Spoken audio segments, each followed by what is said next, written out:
During the last couple of months, I've been traveling all over the state, speaking to different groups of people, and everywhere I'd stop by, people would ask me if I'd spoken to Rachel Malone, if I knew who she was. And we finally got a chance to meet down in Uvalde, and it's really the story of how she got involved in gun ownership and advocating for it with our Texas legislature is really incredible. I know she will talk about it here. She is also the founder of Texas Firearms Freedom, and at this current time she's in Austin, and she spearheads right now for the state. She is the state director for Gun Owners of America. So I'm going to let her go ahead and tell you more about herself and how she became involved in this struggle. So introduce you to Rachel Malone. Thank you so much to Joseph, and thank you all for being here. It's my pleasure to be here. I've been looking forward to this for quite a while, so thank you very much for hosting me. I'd like to tell you about a conversation that I had with a girl not too long ago. And in this conversation, the girl was making a whole lot of statements about guns that I wouldn't agree with. I'm guessing most of you here wouldn't agree with. You can tell me. Things like, it's always stupid and dangerous to carry a gun because guns just randomly go off in the holster. Like, why would you want it in the holster if it's just randomly going to blow up on you, right? And she was saying things like you're never ever, there's no chance ever that you're going to need a gun to defend yourself because, really, who's going to ever attack you? It just never happens. But even if it did happen, if you tried to use a gun in self-defense, it's 100% certain the bad guy would get a hold of that gun and use it against you. So for all those reasons, it's just always stupid and dangerous to carry a gun. Y'all ever heard anybody say things like that? Okay, so I live in Travis County. I hear that a lot. Trust me. So before I tell you how I responded, I'd like to know, how might you have responded in that situation? Any ideas? What might you have said to her? They're crazy. You're crazy. True story, bro. What else? I'm protecting myself and my family. How can I protect myself and my family? You do your thing. Oh, you do your thing and I will protect I'll myself. protect my family, thank you. Anything else? Other responses? Other ideas? How do you respond to somebody who's crazy like that? Y'all want to know how I responded? Yes. All right. So in that conversation, I was that girl. I was the one making those crazy statements about how I thought guns were just randomly going to blow up and it was always stupid and dangerous to carry a gun. And in that conversation, I'm really, really glad that my brother did not write me off, and his friends did not write me off as a hopeless cause. And instead, he challenged me to go look up the facts. Because he had just informed me that he was planning to get his license and start carrying a gun. And I freaked out because I was genuinely afraid for his life. In a very irrational manner, but still, I was very afraid for his life. And I just didn't want him to carry a gun because I cared about him. And because I literally, genuinely thought it was dangerous to carry a gun. He challenged me, I went and I looked up the facts. I discovered a lot of things that I hadn't known. So I discovered something about guns. You know what I discovered? So in order for the gun to go off, there's not like this magic button you push and it just goes off, okay? You have to take the bullets and you put them in this thing called a magazine and you put that inside the gun. And even then you can't just push a button and it blows up at everything. So what happens is you actually have to take this thing called a slide and you have to pull it back and let it go forward. And it's hard apparently. It doesn't just happen with the gun sitting there just if it gets jostled a little bit, it whoops, the slide just racked. No, you have to actually work at it. It has to be an intentional action. And even then, the gun still has to have mechanical things happen for it to go off. And so what has to happen is the trigger has to actually get pulled. And when it gets pulled, it still doesn't just explode. It actually just points the bullet, it sends a bullet exactly the direction where you had it pointed. That's how a gun works. I didn't know any of that. So that was kind of life-changing. I also discovered that 1 in every 5 women, statistically, will be sexually assaulted sometime in their lives. I'm one of 5 sisters, and so that statistic really hit home for me. And I realized, okay, this actually is a genuine threat. I could be assaulted. One of us could be assaulted. It's something I need to consider. I don't want to. It's uncomfortable, but it's the truth, and I can't neglect to look at the truth. And I also discovered that if criminals, this is a study conducted that's very well recognized, if criminals think a person might have a firearm, they're less likely to commit a crime, about 40% less likely. If they know for certain that the person has a firearm, they see that firearm, even if the gun isn't fired, they're much less likely to actually commit the crime.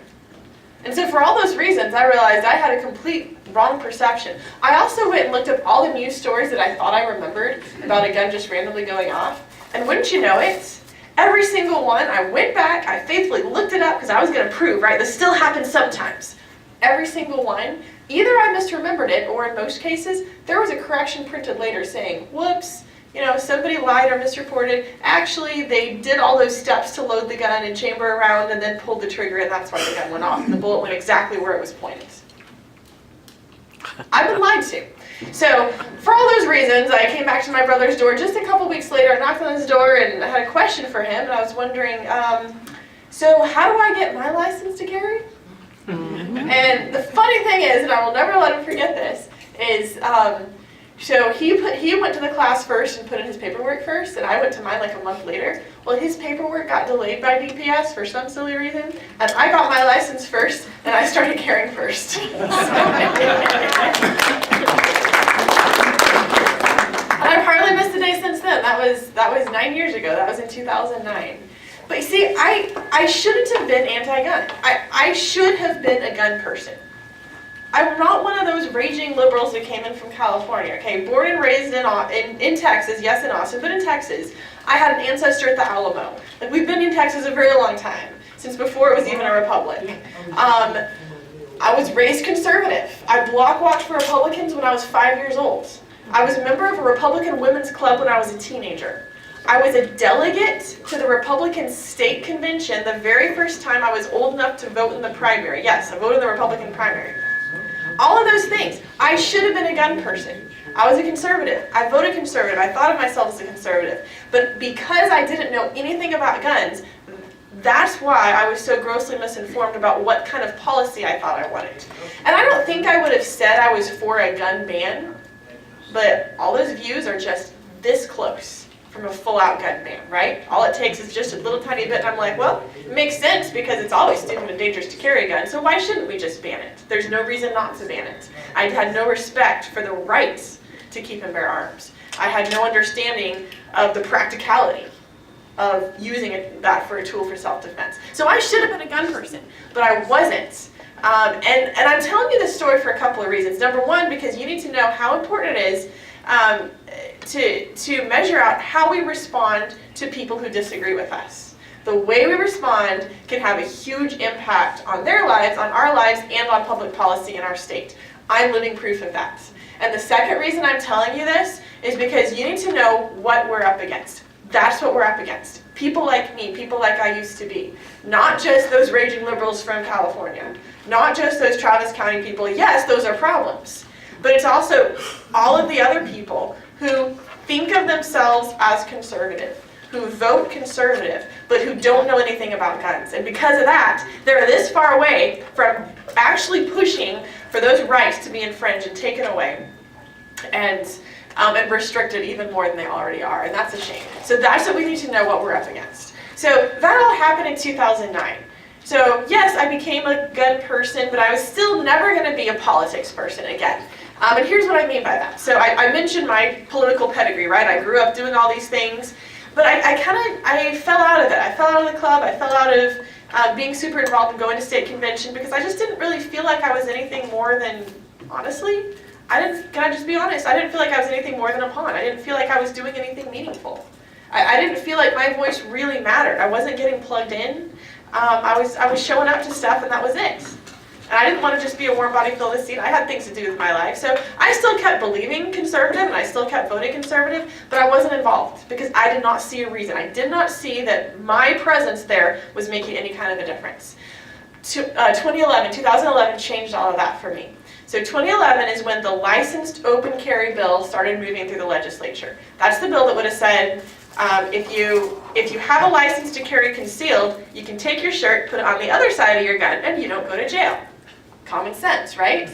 Okay, like, can't believe that Texas would actually have to correct that, but that was the case then.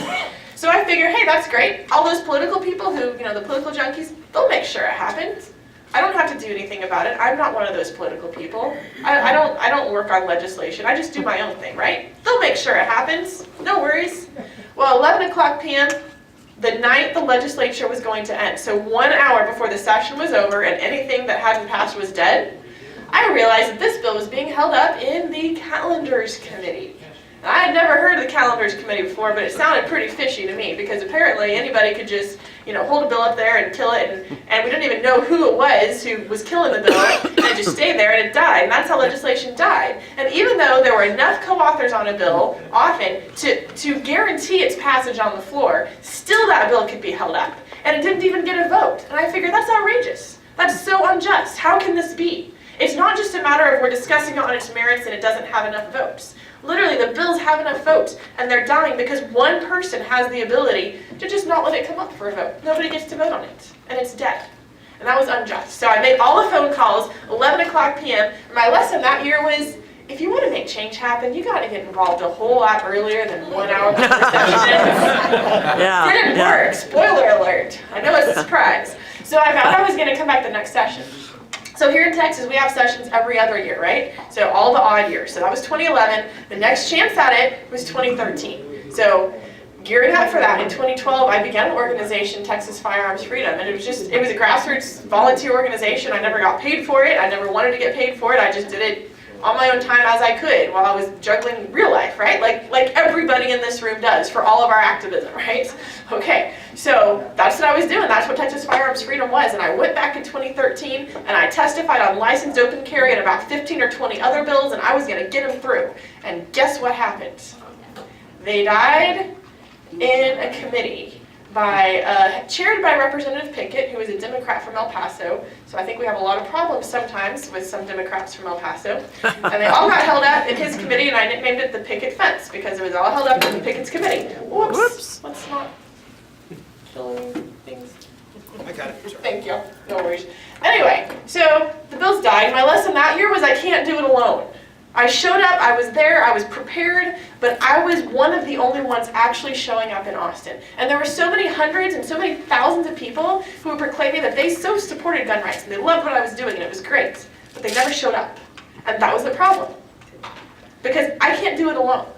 Even just with the 5 or 10 people who were regularly showing up, we can't do it alone. So between 2013 and 2015, we organized. We built the activist army. We came and we were going to make this happen. But also during that time, a lot of people became educated and realized what we want is not just licensed open carry. So if you have your permission slip from the government, you can put your shirt on the other side of the gun and still be legal. No, what we needed was constitutional carry. Constitutional carry means that if you legally possess a firearm, you can carry it open or concealed, no license required. It's also called permitless carry. In 2013, there were only 4 states who recognized it, so it was a very new concept. Only 4 years later, there were an additional 10 states who had recognized it. It has grown so much. It's gaining momentum. That's very fast for an idea to grow. Over a quarter of the United States recognize constitutional carry. Obviously, Texas isn't one of them. Over 30 states recognize unlicensed open carry. So if you don't have a license, if you legally possess that firearm, you can carry it open on your person, no license required. Texas is not among those over 30 states. Texas was the 45th state to pass licensed open carry. And if you think Texas is leading on gun rights and we're just like the strong pro-gun state, take a look at that number. I don't think that we are leading. I want to be leading, but we've got to change a lot of things in order for that to happen.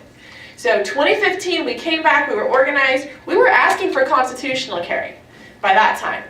What they did is they gave us licensed open carry, so at least that bill passed. But that time, instead of 10 people showing up for a hearing, we had 150 people showing up for that hearing, that licensed open carry hearing at the Capitol. Much, much better. But still, isn't that kind of pathetic, considering the size of Texas? How many millions of people do we have here? That's all we can get to show up for a gun rights bill? Really?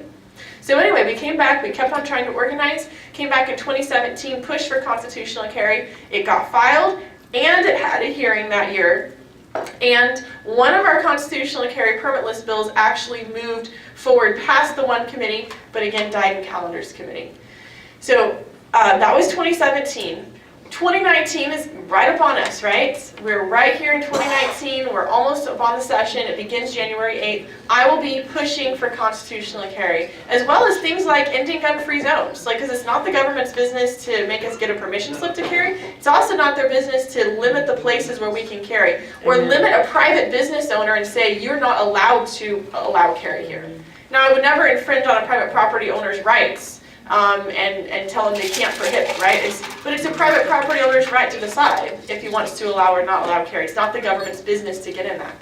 So I'll be pushing for things like that. I will be pushing for a federal firearms protection that state law enforcement does not enforce federal gun grab bills that might get passed that aren't a part of Texas law. Because there's no reason we should be doing that. And with the state of things in Congress, we might very well see some of those bills come through. We want to make sure Texas is protected against all of those. So I'll be pushing for bills like that. I am super thrilled at the moment to be now working for Gun Owners of America. So that was the latest thing that happened I'm overjoyed and delighted. I was hired by them about 4 months ago to be able to take all the things that I've had in my head that I really wanted to do for gun rights and I haven't had the time to or the resources to.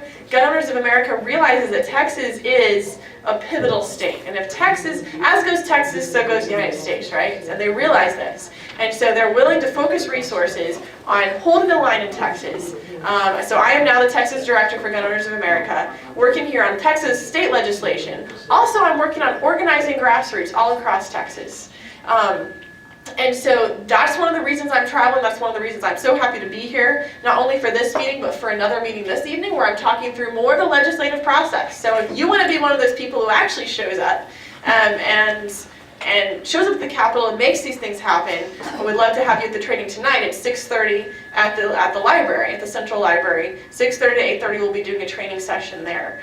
But a couple of things that you cannot fail to do, and if you want to pass those out, that would be fabulous. If you're in, this is just the quick 30-second preview, and then I'm going to take some questions. I'd love to answer your questions and all. But 30-second preview of tonight's training, the 3 things you cannot fail to do if you care about gun rights or any other issue that might be in the Texas legislature.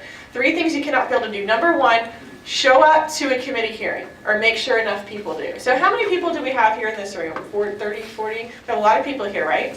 Okay, if y'all organize 1 carload going down a week, each person goes once or twice during session, your club can have such an impact on legislation. Alternately, you can decide there are only 1 or 2 issues we really care about. Everybody's going to go show up for those 1 or 2 issues. That's the way to do it. So show up to a hearing or make sure enough people do. Number 2, make the phone calls. We've discovered that a flood of phone calls can make a huge difference when we need to change political winds. An example of that. In 2015, at the beginning of session, Lieutenant Governor said, Senate's going to be so pro-gun rights, we're going to pass campus carry, but we're not really sure Texas is ready for licensed open carry. No, notwithstanding that 44 other states have already passed it and Texas hasn't. And so we delivered 10 or 15,000 petitions to his doorstep and had hundreds, if not thousands, of phone calls shutting down the phone lines. And as a result of that, I believe directly as a result, a couple days later there was another statement. And he said, the time is right for licensed open carry. That's the difference that flood of phone calls can make. But how are you going to know when to show up for a hearing? How are you going to know when to make those phone calls? So the third thing you cannot fail to do is connect with an issue organization that agrees with you. Connect with the organizations that are tracking the bills on the issues you're concerned about. And that's why I asked Joseph to pass out the sign-up sheets. And that's for the Gun Owners of America sign-up. I would love to have you on that list. Even if you're already a GOA member, I would love to have your information here so I can contact you personally and give you an invitation to join our text list. I'm not going to spam anybody. For texting, you absolutely have to opt in, but this will give you the chance to get the invitation to join our texting list. So anybody who's shown up to my events, I'll be inviting you, hey, here's the method for joining the text alert list if you want to get an alert when there's an urgent phone call to be made, when there's a hearing to show up to, when there are things that you can do proactively. And you'll discover, especially if you come to the training tonight, if you know the process, you can make it look like you're in Austin like every single week, showing up all the time, when in reality, you go maybe 1 time during session, and you spend 5 or 10 minutes online doing things according to the process. You know the process, you know how to look things up, you know the website. It's 5 or 10 minutes a day. You can make it look like you're there all the time, and you can be effective at activism on a very small amount of time and a small budget. So I'd love to show you how to do that. With that, so I hope you'll join the list so I can keep you updated. But with that, I'd love to answer any questions that you have. Just for information, we're all signing the list. How do you disseminate that information to other sources other than your own organization? Do not. That's a good question to ask. Thank you for asking. So, but when you do that, I will submit it to headquarters so you get my email alerts, and then I'll also keep you on my own personal spreadsheet. I do not share that information with others. If there's information that I think that fits in with our mission that you would want to know, I will send it out personally. Mm-hmm. Other questions? Yes? Rachel, what is your thoughts on assault rifles? Assault rifles? How would you define that? Okay, so assault rifles, to me, that would be something that assaults somebody else. So if something is assaulting somebody, then that action is wrong. Heavy-duty machine guns that the crazy in Las Vegas. Okay, so first off, I think assault rifle is a poorly worded term. An assault is an action that somebody makes. So if I assault somebody with my phone, I guess you could say that's an assault phone because it was used for an assault, or I use a hammer to assault someone. Is that an assault hammer? And I think that's kind of what happened in an assault rifle. So I think we're confusing the tool with the action. Let's make sure we're talking about the action that's incorrect. I think what people usually mean when they say assault rifle is a rifle that's black, and a rifle that has an adjustable stock. So let's talk about that. Black rifle, other color, it doesn't make any difference in the way it shoots. People have taken the image of a black rifle as being an evil thing. It doesn't really, you can have, and I could show you picture examples of a rifle that's brown or black or wood or whatever. People think the black rifle is scary because of this image the media has given to it. In reality, that doesn't affect the size of bullet that's in the gun or the power that it has. An adjustable stock. They say, oh, that makes it like this tactical weapon that can be used for to killing more people or something. Well, in reality, that actually makes it's like adjusting your seat in a car so it fits you better. Right, so you can fit up against the steering wheel. That's really what an adjustable stock is. So that's what that is. And as far as the action of the gun, so a semi-automatic. So let's address the action. So let's break it down simply. And if y'all are gun people, you know this probably. But so you can have a bolt action or a single shot, which is where you do a physical action.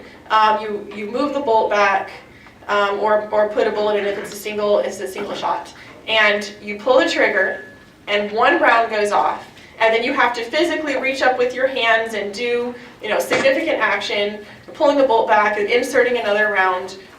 This physical manual action before you can put another bullet down. So that would be a bolt action, for example. The next, I'll cover the semi-automatic. So a semi-automatic, you have it loaded, you have it chambered, and you pull the trigger, only one bullet goes off.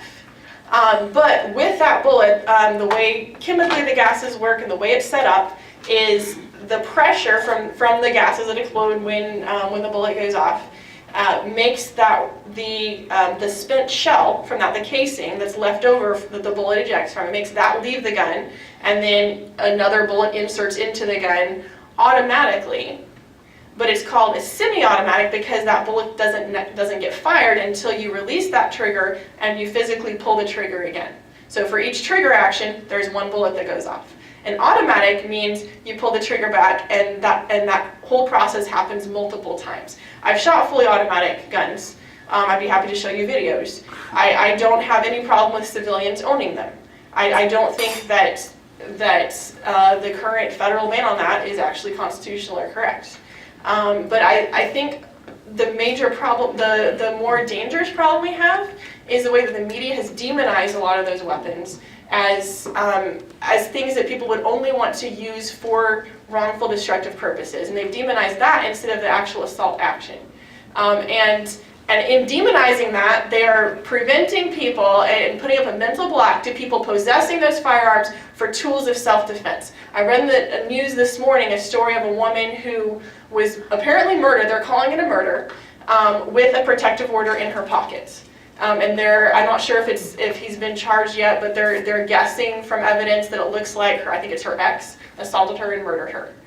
The piece of paper in her pocket didn't do her any good. I wish that she had had the mindset and the training and the tool to be able to defend herself and give herself a fighting chance at saving her life. And it makes me so sad to think that maybe the media campaign demonizing guns could have had something to do with the fact that she didn't think about that or didn't have one with her. And that's really sad because she's dead now. Rachel, is there any state that doesn't require a concealed handgun permit? Yes. So that's what I was talking about. So there are 14 states that do not require a concealed permit or a permit for carrying a concealed weapon. There are over 30 states that do not require a permit for carrying a weapon openly, for carrying a handgun openly. Here in Texas, we can carry those scary assault rifles, in quotation marks. We can carry our AR-15s, we can carry our hunting rifles down the street, down 6th Street, open, no permit required. But we can't carry our handguns without a permit. No. It's kind of, anybody who knows anything about hunting rifles and AR-15s, you know how really silly that is, right? Because they're so scared of the handguns when I'm like, okay, we could actually shoot for a couple miles with some of these guns. If you want more information about constitutional carry and some of those facts, I do have a handout that's on that table. Feel free to grab that. It lists some bullet points. I also have a brand new website. It's gunownerstx.org that has a lot of information. I don't have that listed on my card, but I have my card back there. Other questions? Do we have time for more questions, or are we about done? No, I think we have something for you, though. Oh, thank you. You have one more question here, please? Got one more? Nationally, Yeah. what is Trump doing nationally and the Senate and the Congress doing? Okay, so nationally, GOA is working very hard on a couple things. First of all, working to fight the bump stock ban, which is another very silly thing that they're trying to do through executive order. Working on fighting that. Also we've been working very hard for years to try to pass concealed carry reciprocity. So if you carry in one state, you can carry in another. And GOA has been instrumental in ensuring that when that bill passes, it's going to include constitutional carry states. So if your state has constitutional carry, basically your driver's license from that state would be your license to carry in the other states. You wouldn't have to go get a license for reciprocity purposes. Thank you, appreciate it. Thank you. Okay, let's give her a hand, folks.